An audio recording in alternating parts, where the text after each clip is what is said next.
اختلاف کو انجوائے کرنا چاہیے، لیکن ایک بات یاد رکھنی چاہیے کہ جب گفتگو ہو رہی ہوتی ہے تو وہ بیسیکلی 8 کیٹیگریز کی ہوتی ہے. تو اختلاف کرنے سے پہلے آپ نے یہ دیکھنا ہے کہ گفتگو کس نوعیت کی ہو رہی ہے، اس کی اپروچ کیا ہے. سامنے والا بندہ ایموشنل گفتگو کر رہا ہے، ریشنل گفتگو کر رہا ہے، لاجیکل گفتگو کر رہا ہے، فلسفیکل ٹاک کر رہا ہے، وہ ریشنل جو ہے وہ آرگومنٹ بلڈ کر رہا ہے، وہ کس طرح کی اپروچ کے ساتھ گفتگو کر رہا ہے. تو پھر آپ نے جو اختلاف کرنا ہے یا تنقید کرنی ہے وہ بھی اسی کیٹیگری کے اندر رہ کے کرنی ہے. مثلا ایک بندہ ایموشنل گفتگو کر رہا ہے، آپ اس کے اوپر ریشنل آرگومنٹ نہیں کر سکتے، ریشنل بنیادوں کے اوپر آپ اس کے ساتھ ڈس ایگریمنٹ نہیں کر سکتے. اگر آپ نے ایسا کیا تو آپ اس ڈیبیٹ سے باہر ہو گئے ہیں، آپ اس میچ سے ہی باہر ہو گئے ہیں. اگر ایک بندہ ریشنل ٹاک کر رہا ہے، آپ اس کے ساتھ اختلاف کریں جذباتی بنیادوں کے اوپر، اس کا مطلب آپ نے تو اس کیٹیگری کے اندر فال ہی نہیں کیا. یا تو آپ اس کی سائڈ پہ جا کے دیکھیں یا اسے اپنی سائڈ پہ بلائیں، پھر ایک خوبصورت جو ہے وہ ڈیبیٹ آگے بڑھ سکتی ہے. پر اگر آپ نے ریشنل گفتگو کے اوپر جذباتی بنیادوں پہ ایلیگیشن لگایا تو پھر آپ میچ سے باہر ہو گئے. تو یہ بڑا ضروری ہے. 8 ڈیفرنٹ فلیگز ہیں، اس کے اوپر ایک کتاب بھی لکھی ہوئی ہے، تو آپ اس کتاب کو پڑھ لیں کہ بیسیکلی ڈیبیٹس کے 8 اصول کون سے ہیں. جب آپ نے لوگوں کے ساتھ جو ہے وہ اختلاف کرنا ہے تو کس بیسس کے اوپر آپ نے اختلاف کرنا ہے. مجھے پتا تھا کہ لوگوں کو جو ہے وہ چیزوں کا نہیں پتا.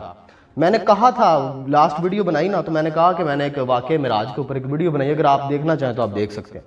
واقعہ معراج تو آپ نے ہزاروں دفعہ سنا ہوا تھا. اب آپ نے اسے دیکھنا تھا کہ وہ بیسیکلی اس میں اپروچ کیا بلڈ کی گئی ہے. اس میں سمپل میں نے 2 لفظ 2 دفعہ یوز کیے تھے، یہ بتانے کے لیے کہ بھائی یہ اپروچ پیور ریشنل اور پیور لاجیکل اپروچ ہے. آپ اسے ڈس ایگری کر سکتے ہیں، لیکن ڈس ایگریمنٹ ہونا چاہیے لاجیکل بنیادوں کے اوپر یا پھر ریشنل بنیادوں کے اوپر. اور اس کا مخاطب کون تھا؟ اب ہر ایک ڈیبیٹ کا مخاطب ہوتا ہے، ایک خاص مخاطب ہوتا ہے. اس کا مخاطب تھا ایک اگنوسٹک انکوائری. اگنوسٹک انکوائری، تیسری دفعہ کہہ رہا ہوں، اگنوسٹک انکوائری اس کا مخاطب تھی.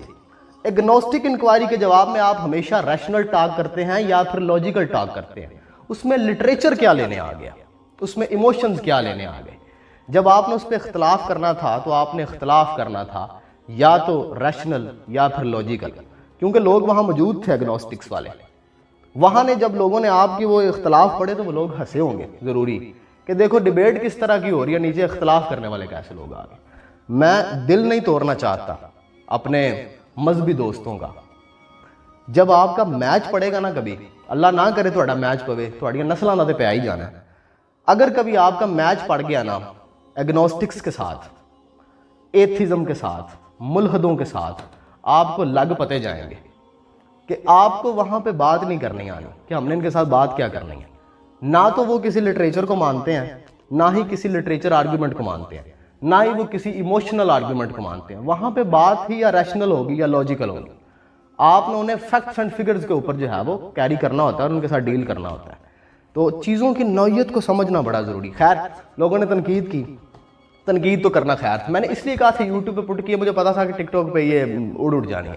کیا ہوا؟ اڑا نہیں دی انہوں نے کہا یہ ہیٹ سپیچ ہے. حالانکہ اس کے اندر کوئی ہیٹ، میں نے لفظ بھی استعمال نہیں کیا، پر یہ ہیٹ سپیچ ہے. اس لیے مجھے ٹک ٹاک کے الگوریدم سے بھی شکایت ہے کہ تو بھلا پروسیس تے کر لگ دفعہ پورا، اس میں کون سی ہیٹ سپیچ آ گئی ہے.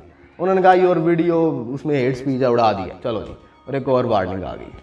تو یہ بڑا ضروری ہے کہ آپ اختلاف کریں لیکن اس خاص طرح کے ڈومین کو بھی سمجھیں، تو پھر چیزیں بہتر ہو جائیں گی. باقی تنقید جو بھی ہو اسے انجوائے کرنا چاہیے. خیر ہے.